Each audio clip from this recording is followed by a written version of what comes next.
Hey guys, good morning and welcome back to my channel Blog with Suman. Friends, আজি মই লৈ আহিছো আপোনালোকৰ কাৰণে এটি নতুন ব্লগ আৰু লগতে লৈ আহিছো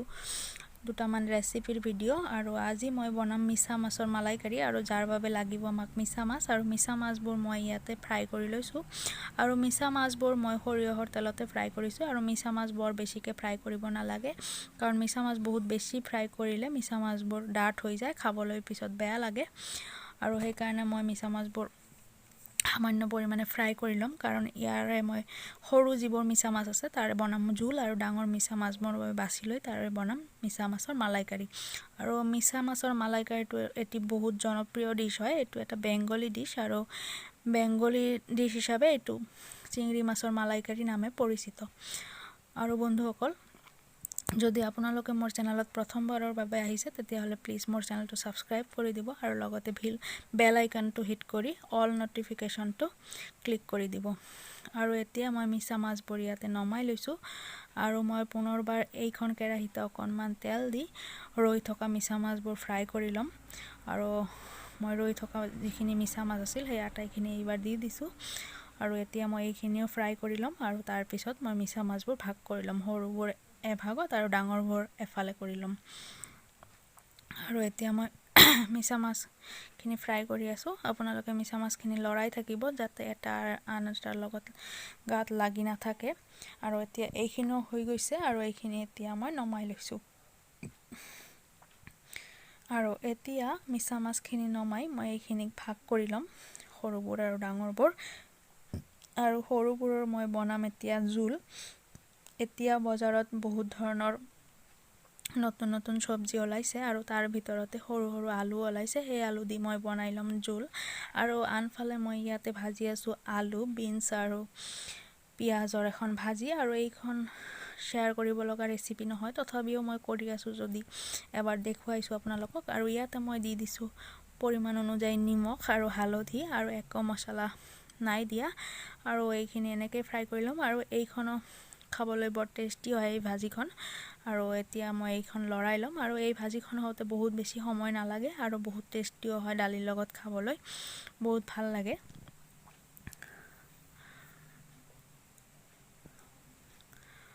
আৰু মই এতিয়া ভাজিখন লৰাই আছো আৰু মই চেক কৰি লম এতিয়া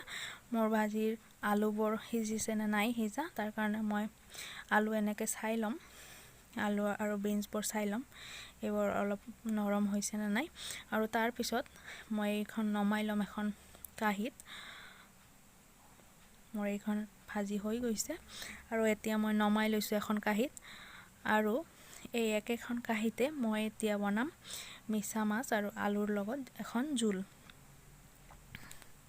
আৰু জোলখন বহুত সহজ এটা ৰেচিপি হয় কিন্তু খাবলৈ বৰ টেস্টি হয় আপোনালোকে এবাৰ খাই চাবচোন আৰু খাই কেনে মোক কমেন্ট কৰি জনাবলৈ নাপাহৰিব আৰু এতিয়া সেই একেখন কেৰাহিতে মই দি দিম অলপমান মিঠা তেল আৰু ইয়াতে দি দিছো মই দুটা তেজপাত আৰু অলপমান জিৰা আৰু ইয়াত মই এতিয়া দি দিম আলুখিনি আৰু আলুখিনি মই আগৰ পৰা সিজাই লৈছো আৰু এই সিজাই লোৱা আলুখিনি মই এতিয়া ইয়াত দি দিম আৰু তাৰ পিছত আলুখিনি অলপ লৰাই লম তেলৰ লগত আৰু তাৰ পিছতে মই এড কৰিম ইয়াত মছলা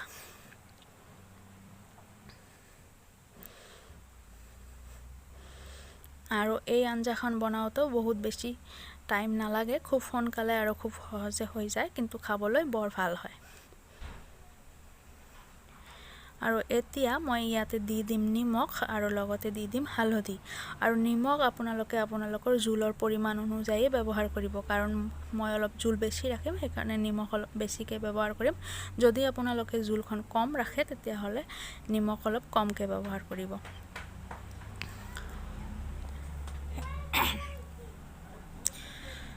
আৰু এতিয়া দি দিছো ইয়াত হালধি আৰু নিমখ আৰু হালধি দিয়াৰ পিছত মই আলুখিনি পুনৰবাৰ লৰাই লম আৰু তাৰ পিছত মই বাকি মছলাখিনি দি লম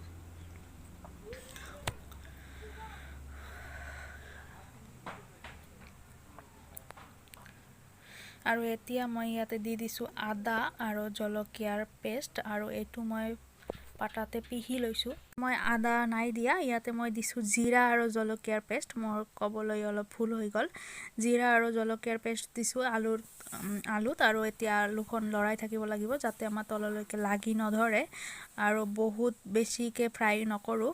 আৰু অলপমান ফ্ৰাই কৰাৰ পিছতে আমি ইয়াত দি দিম পানী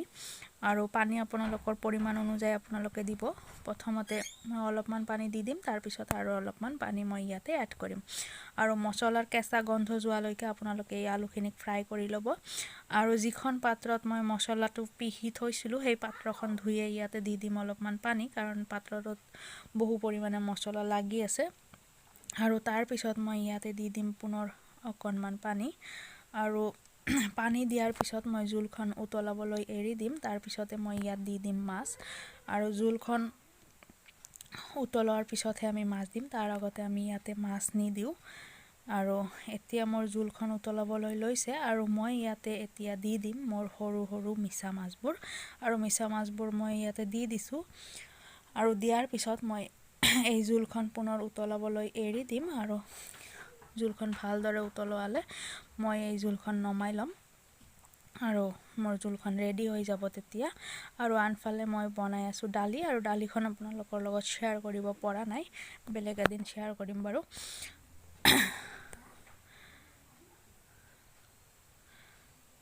আৰু এতিয়া মোৰ জোলখন হৈ গৈছে আৰু এতিয়া মই জোলখিনি এটা পাত্ৰত নমাই ল'ম মোৰ জোলখিনি এনেকুৱা হৈছে বহুত বেছি পাতলো হোৱা নাই আৰু বহুত বেছি ঘন হোৱা নাই আপোনালোকে ঘন কৰিব বিচাৰিলে কৰিব পাৰে কিন্তু মই অলপ পাতলে কৰিছোঁ আৰু এতিয়া মই জোলখন এতিয়া নমাই ল'ম এখন পাত্ৰত আৰু জোলখন বৰ ধুনীয়া হৈছে দেখাত আৰু খোৱাৰ বাবে একেবাৰে ৰেডি আৰু ইয়াত আন একো নিদিওঁ ইয়াত আমি গৰম মছলা ইউজ নকৰোঁ আপোনালোকে যদি বিচাৰে কৰিব পাৰে গৰম মছলাৰ ব্যৱহাৰ কিন্তু মই দিয়া নাই আৰু ইয়াতে মই লগে লগে বনাম টমেটোৰ মছলা চাটনি আৰু মছলা চাটনি বনোৱাৰ বাবে মই এখন কেৰাহীত দি দিছোঁ অলপ সৰিয়হৰ তেল আৰু তাত দি দিছোঁ মই এটা জলকীয়া আৰু লগতে দিছোঁ অলপমান চফ আৰু এখন তেজপাত আৰু এইখিনি গৰম হোৱালৈকে এৰি দিম আৰু তাৰপিছত মই ইয়াতে দি দিম কাটি থোৱা টমেটোবোৰ আৰু টমেটোবোৰ দিয়াৰ পিছত মই ইয়াতে দি দিম ইয়াৰ বাকী মছলাবোৰ আৰু টমেটোবোৰ দিয়াৰ পিছত মই এইখিনি ভালদৰে লৰাই ল'ম আৰু তাৰপিছত মই দি দিম সামান্য পৰিমাণৰ নিমখ আৰু নিমখ বহুত কম পৰিমাণে ইয়াত ইউজ কৰিব লাগে নহ'লে চাটনিখন খাবলৈ বেয়া লাগে কাৰণ এইটো মিঠা চাটনি হ'ব আৰু তাৰপিছত দি দিম অকণমান হালধি দি দিম মই চাটনিটো কালাৰ হোৱাৰ বাবে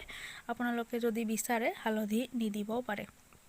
আৰু এতিয়া মই ইয়াত দি দিম চেনি আৰু গুড় মই ইয়াতে দি দিছোঁ অলপমান চেনি আৰু দিছোঁ অলপমান গুড় মই অলপ বেছিকৈ দিছোঁ কাৰণ মই বনাম এইটো টমেটোৰ মিঠা চাটনি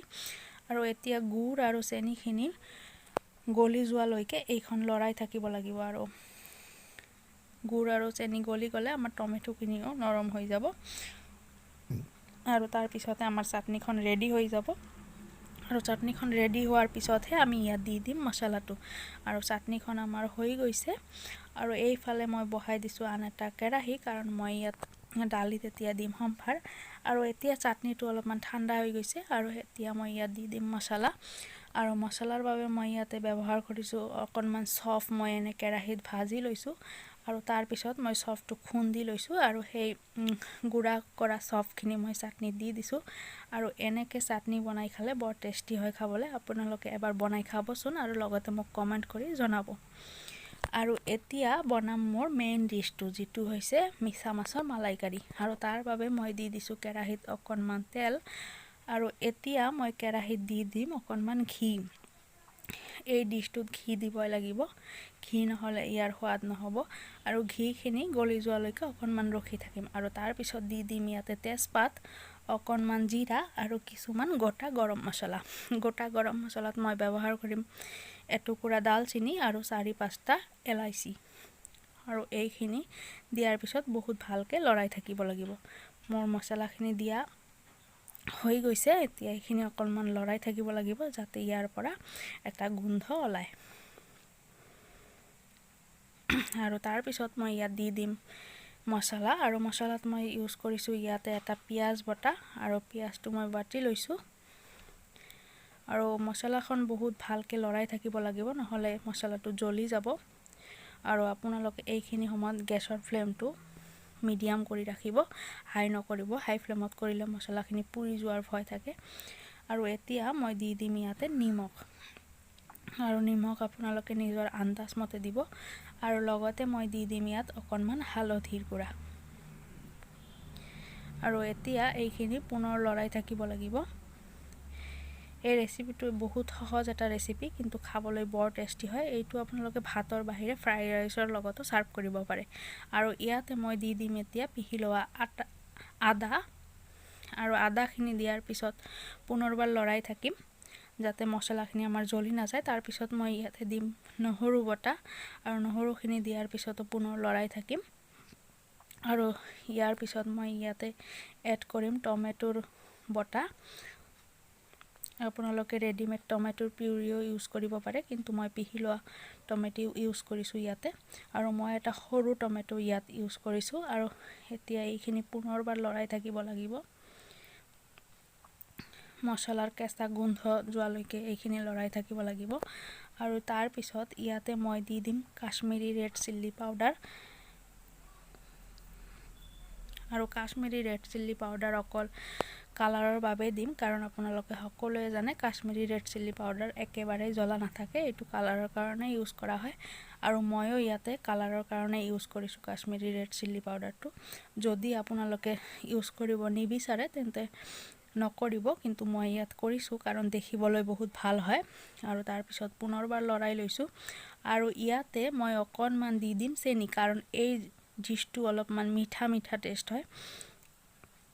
আৰু চেনি দিয়াৰ পিছত মই পুনৰ অকণমান লৰাই ল'ম চেনিখিনি গলি যোৱালৈকে। আৰু তাৰ পিছতে মই ইয়াতে দি দিম মাছবোৰ। আৰু মছলাখিনি মোৰ ফ্ৰাই হৈ গৈছে। আৰু ইয়াতে মই দি দিছোঁ কেইটামান কেঁচা জলকীয়া।